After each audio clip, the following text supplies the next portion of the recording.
সম্মানিত দর্শকরা, আজকে 11 দিন নিয়ে নতুন সংযোজন সবাই প্ল্যাকার্ড নিয়ে হাজির হয়েছে এবং তারা জানান দিচ্ছে যে কোনো অবস্থাতেই তারা তাদের এই কর্মসূচি থেকে পিছনে হটবে না।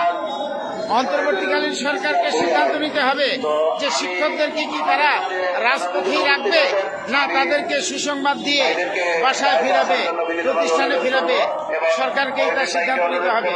সম্মানিত স্যার ম্যাডাম, এই যে দেখতে পাচ্ছেন সবাই প্ল্যাকার্ড নিয়ে হাজির। তাদের এখানে বিভিন্ন বৈষম্যের কথা ফুটে উঠেছে, আপনারা দেখতে পাচ্ছেন।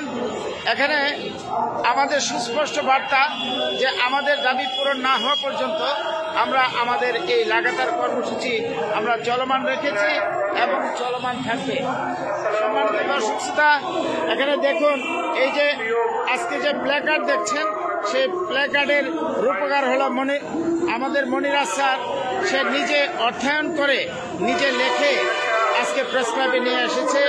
আপনারা দেখতে থাকুন এবং শিক্ষকদের দাবি দেওয়া আদায় না হওয়া পর্যন্ত সবাই যে তারা দৃঢ় প্রত্যয় ব্যক্ত করছে এবং আগামীকাল যদি আমাদের উপস্থিতি সবচেয়ে বেশি হয় তাহলে কিন্তু আমরা সফল হয়ে ঘরে ফিরতে পারবো বলে আমরা বিশ্বাস করি। এই যে এখানে মিছিলে এসেছে যে আর নয় শতভাগ, এবার চাই শতভাগ। রক্তে লেখা বাংলায় শিক্ষার্থীরা সরকারি বেতনে পড়তে চায়। বাল্য বিবাহ এবং বিশ্বাস নাই, লিখিত প্রজ্ঞাপন নিয়ে আমরা বাড়ি যেতে চাই। ধন্যবাদ স্যার, ধন্যবাদ। বাল্য বিবাহ, শিশু শ্রম এবং শিক্ষার্থী ঝরে পড়া রোধে এমপি প্রতিষ্ঠান করতে হবে জাতীয়করণ। রক্তে লেখা বাংলায় শিক্ষার্থী সরকারি বেতনে পড়তে চায়। গ্রামে জন্মানো কি পাপ? গ্রামে শিশুদের ও সরকারি স্কুলে কলেজে পড়ার অধিকার চাই।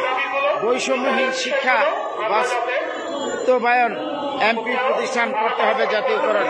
সম্মানিত দর্শক শ্রোতা, এই যে দেখলাম এখানে যে এমপি শিক্ষা প্রতিষ্ঠানের আয় বুঝে নিন, জাতীয়করণ বুঝে দিন। সম্মানিত দর্শক শ্রোতা, শিক্ষকরা এখানে তাদের এই প্ল্যাকার্ডের মাধ্যমে বৈষম্যগুলো তারা তুলে ধরেছে। আপনারা এখানে দেখতে পাচ্ছেন, এখানে শিক্ষকরা সংখ্যা একদম থাকলেও তারা কিন্তু তাদের দাবি দাওয়াগুলো সুস্পষ্টভাবে তুলে ধরেছে এবং সরকারের কর্তা ব্যক্তিরা তা জানে। আমরা সরকারকে বলতে চাই, আমাদের যে এই বহু দফা, আমরা যেন এক দফাতে না নামি, সরকার যেন আমাদেরকে নামতে বাধ্য না করায়। কারণ আর কয়দিন পর প্রতিষ্ঠান বন্ধ করবে। শিক্ষক এবং শিক্ষার্থী নিয়ে যদি আমরা রাজপথে নামি, অন্তর্বর্তীকালীন সরকার কিন্তু সত্যি তা সামাল দিতে কষ্ট হবে। আমরা চাই না অন্তর্বর্তীকালীন সরকারকে কোনো বেকায়দায় ফেলতে। আমরা সার্বিক সহযোগিতা করতে চাই, কিন্তু সরকার অন্যান্য শ্রেণী পেশার মানুষদেরকে প্রজ্ঞাপন দিলেও এমপিভুক্ত শিক্ষক কর্মচারীদের ব্যাপারে তারা শুধু অনীহা পোষণ করে বা তারা দীর্ঘসূত্রিতা পালন করে। আমরা বলতে চাই, যত দ্রুত আমাদেরকে প্রজ্ঞাপন দিবেন তত দ্রুত আমরা প্রতিষ্ঠানে ফেরত যাব। সংগ্রামী সাথী ও বন্ধুগণ, উপস্থিতি বাড়লে সফলতা নিশ্চিত। এই বিষয়গুলো আপনাদেরকে অনেকবারই জানানো হয়েছে। আপনারা আসবেন, আসলে ইনশাল্লাহ আমরা সফল হব। আগামীকাল আমরা সচিবালয় ঘেরাও কর্মসূচি আছে, উপস্থিতি বাড়ানো দরকার।